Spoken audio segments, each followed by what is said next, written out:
అయితే దేవుని వాక్యం ఏం సెలవిస్తుందంటే, బలిపీఠము మీద నిత్యము అగ్ని అగ్ని అగ్ని మండుచో ఉండవలెను. Praise the lord. మండాలంటే ఏం చేయాలి? నిత్యము మండాలంటే ఏం చేయాలి?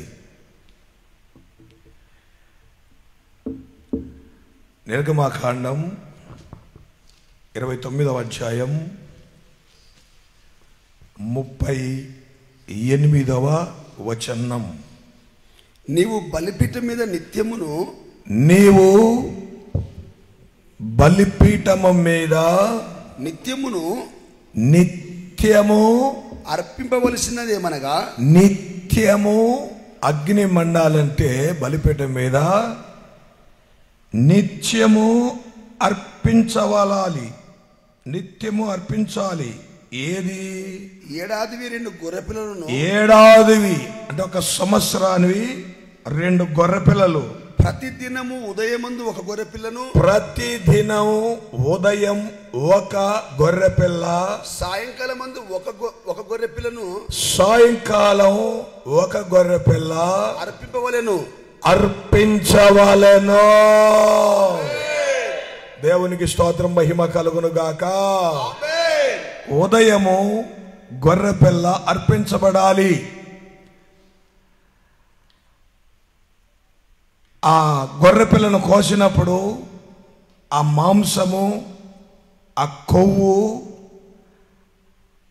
కొవ్వు తీసి ఆ బలిపీఠం మీద వేస్తున్నప్పుడు ఆ బలిపీఠము ఆరిపోకుండా మండుతూ ఉంటది.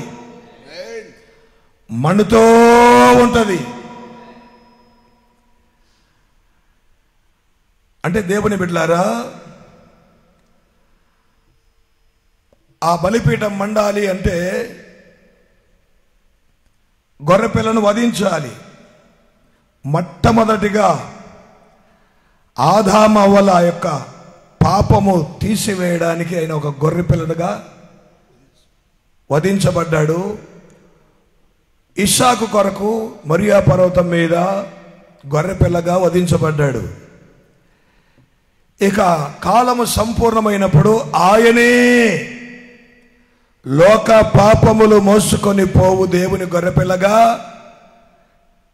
ఆయనే మన కొరకు కలువరి శిలువలో వధించబడిన గొర్రెపిల్ల. మనము నిత్యము మండుతూ ఉండాలి అంటే,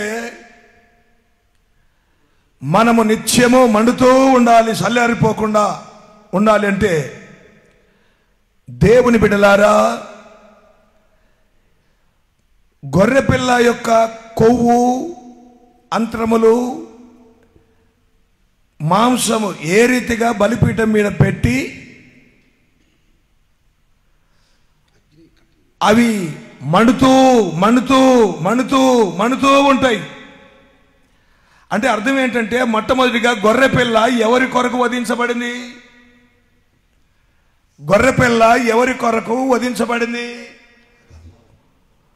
ఒకటి, మనుషులందరి కొరకు లోక పాపములు మోసుకుపోవు దేవుని గొర్రెపిల్ల వధించబడ్డాడు, మనందరి కొరకు. రెండవది, తండ్రి అయిన దేవుని కొరకు. ఆయన చిత్తం, ఆయన ఉద్దేశం. అట్లాగే ఎప్పుడూ దేవుని బిడ్డలు మండుతూ ఉండాలంటే, మనము మన స్వార్థాన్ని, మన సొంత ఆలోచనలను, శరీర క్రియలను, వీటన్నిటిని విడిచిపెట్టి, వీటన్నిటినీ ఒక గొర్రెపిల్ల తన కొరకు కాదు, ఒక గొర్రెపిల్ల బలిపీఠం మీదకి వెళ్ళేది తన కొరకు కాదు, ప్రజల కొరకు, మనుషులందరి కొరకు. అది పరలోకంలో సువాసన ఆయన ఆగ్రానిస్తాడు, అంగీకరిస్తాడు. గనుక మనల్ని మనం త్యాగము చేసుకొని మనల్ని మనం త్యాగం చేసుకొని అన్నిటినీ బలిపీఠం మీద పెట్టి మనము కాల్చబడాలి. ఎప్పుడైతే మనము కాల్చబడడానికి అంగీకరిస్తామో అప్పటి నుండే మనము మండుతూ ఉంటాం. Praise the Lord. మనం ఆరిపోకుండా మండుతూ ఉండాలంటే వీటన్నిటినీ బలిపీఠం మీద పెట్టాలి. స్వార్థాన్ని పెట్టాలి, శరీర క్రియలను పెట్టాలి, నిద్రను పక్కన పెట్టాలి, లోకాశలను పక్కన పెట్టాలి, బలిపీఠం మీద పెట్టాలి, కాలాలి. తర్వాత యాజకుడు ఏం చేస్తాడంటే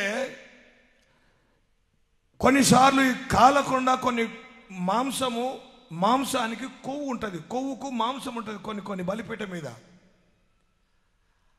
అవి ఏం చేస్తామంటే కాలకుండా ఎగిరి పడుతుంటాయి. కాలకుండా శబ్దం వస్తూ పోట్ పోట్ పోట్ అని ఎగిరి పడుతుంటాయి. యాజకుడు ఏం చేస్తాడంటే ఆ మాంసాన్ని మళ్ళా తీసి మళ్ళా బలిపీఠం మీద పెడతాడు కాలే వరకు.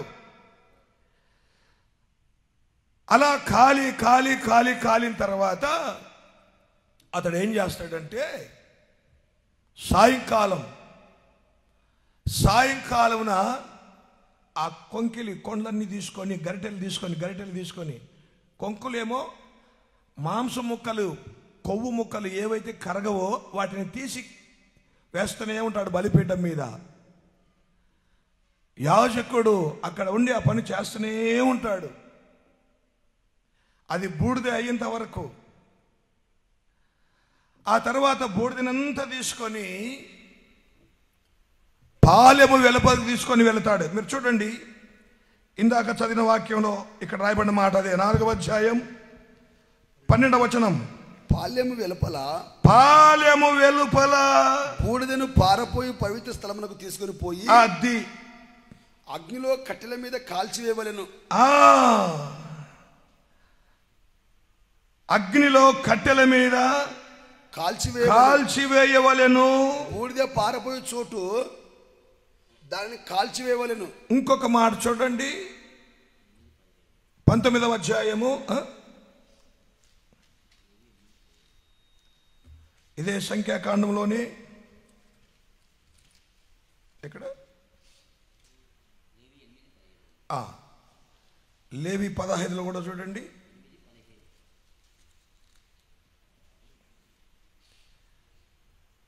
ఆ 9:17 చదవండి.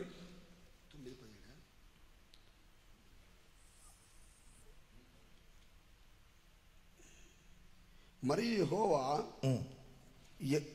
మోషేకు ఆజ్ఞాపించినట్లు ఆ కోడెను, దాని చర్మమును, దాని మాంసమును, దాని పేడను పాల్యమునకు అవతల అగ్ని చేత కాల్చివేయవలెను. అది కాదు, చూడండి సంఖ్యాకాండానికి రండి. 19వ అధ్యాయం 19వ అధ్యాయం 1-2 వచనాలు చదవండి. యెహోవా మోషే అహరోనులకు ఇలాగ సెలవిచ్చెను. యెహోవా ఆజ్ఞాపించిన ధర్మశాస్త్ర విధి ఏదనగా ఇశ్రాయేలు కలంకము లేనిదియు మచ్చలేనిదియు ఎప్పుడును కాడి మొయ్యనుయునైనా ఎర్రని పెయ్యను నీ ఎద్దకు తీసుకుని రావాలను వారితో చెప్పుము. మీరు ఈ పెయ్యని తీసుకొచ్చిన తర్వాత 9వ వచనం, అది భస్మం కావాలి. మరియు పవిత్రుడైన ఒకడు ఆ పెయ్య యొక్క భస్మమును పోగు చేయాలా. ఆ బూడిదను పోగు చేయాలా. పోగు చేసి ఏం చేయాలి? 10వ వచనంలో ఆ పెయ్య యొక్క భస్మమును పోగు చేసిన వాడు తన బట్టలు ఉదుక్కొని సాయంకాలం వరకు బట్టలు మార్చుకోవాలా. అంటే అర్థం ఏంటంటే, దేవుని బిడ్డలారా, ఎవరైతే కాల్చబడతారో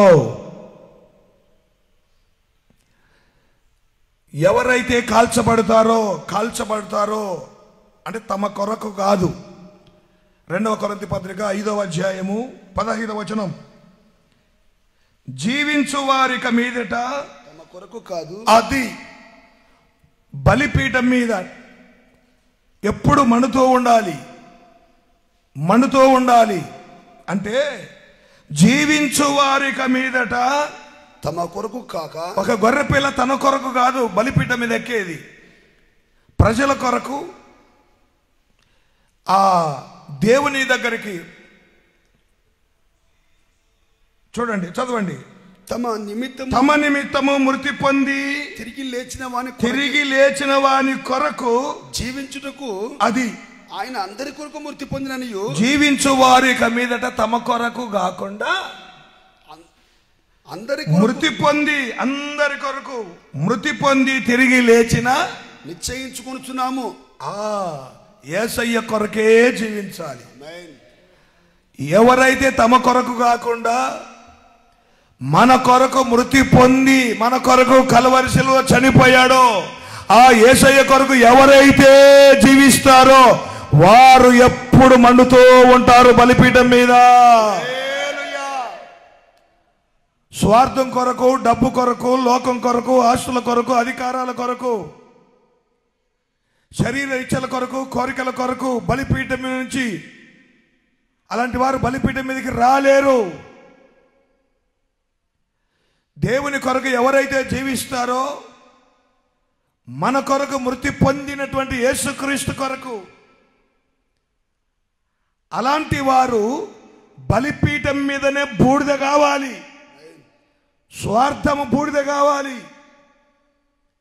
ఆ బూడిదని ఏం చేస్తాడంటే యాజకుడు పోగు చేసి, ఆ భస్మాన్నంతా పోగు చేసి, అంటే ఎవరైతే పూర్తిగా కాల్చబడతారో, అందుకే యేసయ్య అని చెప్పాడంటే ఒక మాట,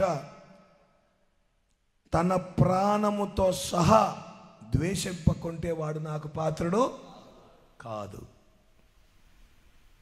ప్రాణంతో సహా ద్వేషింపకుంటే అంటే బూడిద కావాలి, అన్ని లోక శరీర సంబంధం ప్రతిది కూడా బలిపీఠం మీద. ఆ భస్మమైనటువంటి ఆ బూడిదను ఎవరైతే బూడిదగా మారిపోతారో ఆ బూడిదని తీసుకొని యాజకుడు పాలెము వెలుతాడు, పాలెము వెలుపల వెళుతాడు. దేవునికి స్తోత్రం, మహిమ కలుగునుగాక. ఆమేన్. హల్లెలూయా. హల్లెలూయా. ప్రియ దేవుని బిడ్డలారా, అంటే అర్థం ఏంటి? మన ప్రధాన యాజకుడైన యేసయ్య ఆయన మేఘారుడై రాబోతున్నాడు. ఎవరైతే బలిపీఠం మీద భస్మము వలె కనబడతారో, బూడిదై క్రీస్తు యేసు ప్రభుల కొరకే జీవిస్తారో, తమ కొరకు కాదు, ఆయన కొరకు ఎవరైతే జీవిస్తారో అలాంటి బూడిదైపోయినటువంటి మనుషులను అన్నిటినీ, భస్మమైపోయినటువంటి వాళ్ళను ఆయన తీసుకొని పాలెము వెలుపలికి తీసుకొని వెళ్తూ ఆయన పరలోకానికి తీసుకొని వెళుతాడు. దేవునికి స్తోత్రం, మహిమ కలుగును గాక. అందుకే యాజకుడు ప్రతి ఉదయము అర్పించాలి. అయితే కొంతకాలానికి చల్లబడిపోయారు ఇశ్రాయేలీలు, చల్లబడిపోయారు. యాజకులు, ప్రవక్తలు చాలామంది చల్లబడిపోతే ఒక ఆయన లేచాడు. మళ్ళా దేవుడు ఇంకొక ఆయన లేపాడు. 2వ దినవృత్తాంత గ్రంథములు 29వ అధ్యాయము, 2వ దినవృత్తాంత గ్రంథములు 29వ అధ్యాయంలో హిజ్కియా అనే ఒక రాజు, 20వ వచనం. అప్పుడు రాజు అయిన హిజ్కియా పెందల కడనే లేచి, కోటని చెప్పండి, దేవునికి మహిమ కలుగును గాక. హల్లెలూయా. దేవుడు నిర్గమకాండంలో, లేవీ కాండంలో ఏదైతే చెప్పాడో ప్రజలు అది మర్చిపోయి మానుకున్నారు. అయితే హిజ్కియాను లేపి హిజ్కియాను బలపరిచాడు దేవుడు. హిజ్కియాలో విశ్వాసం, హిజ్కియా ఆసక్తి కలిగిన మనిషి పెందల కడనే లేచాడు. లేచి పట్టణపు అధికారులను సమకూర్చుకొని యెహోవా మందిరమునకు పోయెను. రాజ్యము కొరకును పెందల కడ లేచి అధికారులను సమకూర్చుకొని మందిరానికి వెళ్ళి రాజ్యము కొరకు, పరిశుద్ధ స్థలము కొరకును, పరిశుద్ధ స్థలము కొరకు, యూదా వారి కొరకును, యూదా వారి కొరకు పాప పరిహార్థ బలి చేయుటకై 7 కోడెలను, ఆ, 7 పొటేళ్లను, ఆ, 7 గొర్రె పిల్లలను, ఆ, 7 మేకపోతులను ఆ, వారు తెచ్చి ఉంచును కనుక ఆ, అతడు యెహోవా బలిపీఠం మీద వాటిని అర్పించడని ఆ. అహరోను సంతతి వారు యాజకులకు ఆజ్ఞాపించెను. దేవునికి స్తోత్రం, మహిమ కలుగును గాక. హల్లెలూయా. అందుకని ప్రియ దేవుని బిడ్డలారా, హిజ్కియా చూడండి, పెందల కాడ లేచి ఇక ప్రారంభిస్తున్నాడు దహన బలులు, సమాధాన బలులు, పాప పరిహార బలులు.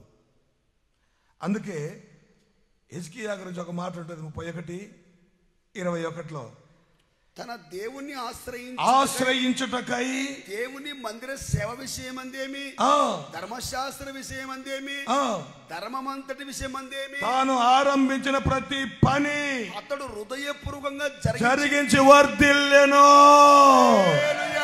ఈ ఉదయకాల సమయంలో దేవుని వాక్యం పెట్టిన దేవుని బిడ్డలారా, మన పనంతటిలో, దినమంతటి పనంతటిలో వర్ధిల్లుదుముగాక.